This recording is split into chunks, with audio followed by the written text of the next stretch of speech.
abun ke tetat hana ke pakai drum mabuya ciri rok de wate abuya kena tamang lawit mulai kita gelah sekret-kret le abuya pakaian padu lebih pakaian abuya sangkut ada abun tu nanti abun terlangkut pakaian abuya tamang lawit aku tebit aku pakai lam perai lam ya tetat yang kejak dan ciri yang paling lucu dua ke dengan Abu Kumala yang riwayat maklum kita memang dalam hadis hasan draw ke pegah panen alai sama kamu setiap lebut ba'awiyah dengan kuantit anak kenapa dengan haingan dengan kuantit jak ber ba'awiyah padahalnya waktu istirahat tu kedih awiyah ke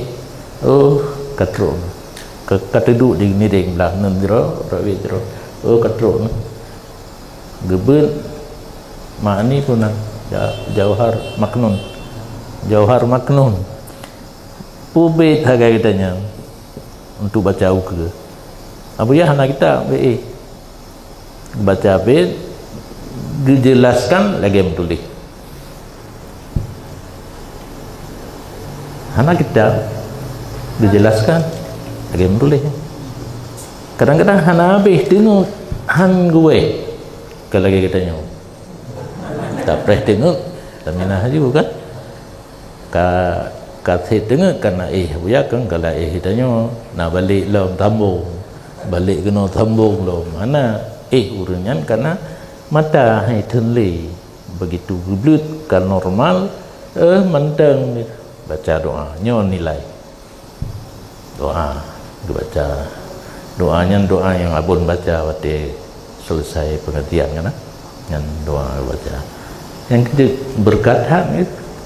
cuma Abu Kumala karena geganyang habis-habisan perjuangan Abu Hurairah ilit LDITI Makaroh Medan tapi kegiatan mengislamkan awak karo cukuplah dan di Medannya lentak ngajino tago Abu Kumala duanya tapi kai curi-curi masuk sama dia berakah nak keng dan nanya nak asrama mahasiswa Aceh yang kuliah di Medan diasramakan asrama yang kubur nah masjid takaruk loh nang kedua nyo takaruk berhasil dirata Abu Muhammad Amin yang pedang Malikus Saleh daya Abu Banten lagi yang si hai kepual Surahawiyah hari memberontak terhadap pemerintah yang sah karena menurut Abu ya pemerintahan Soekarno sah waliyul amri daruriyu bis syaukah kan seluruh Indonesia tidak ada yang berani Soekarno yang menetapkan sah maka hari memberontak bengehlah urang di Tengku Muhammad Amin yang semubut di Panten ulang sah payah belum na berpuang mendung tu Rahawiyah Abu Kumala lam pidato di Tenudun gampung kan gepegah hari memerontak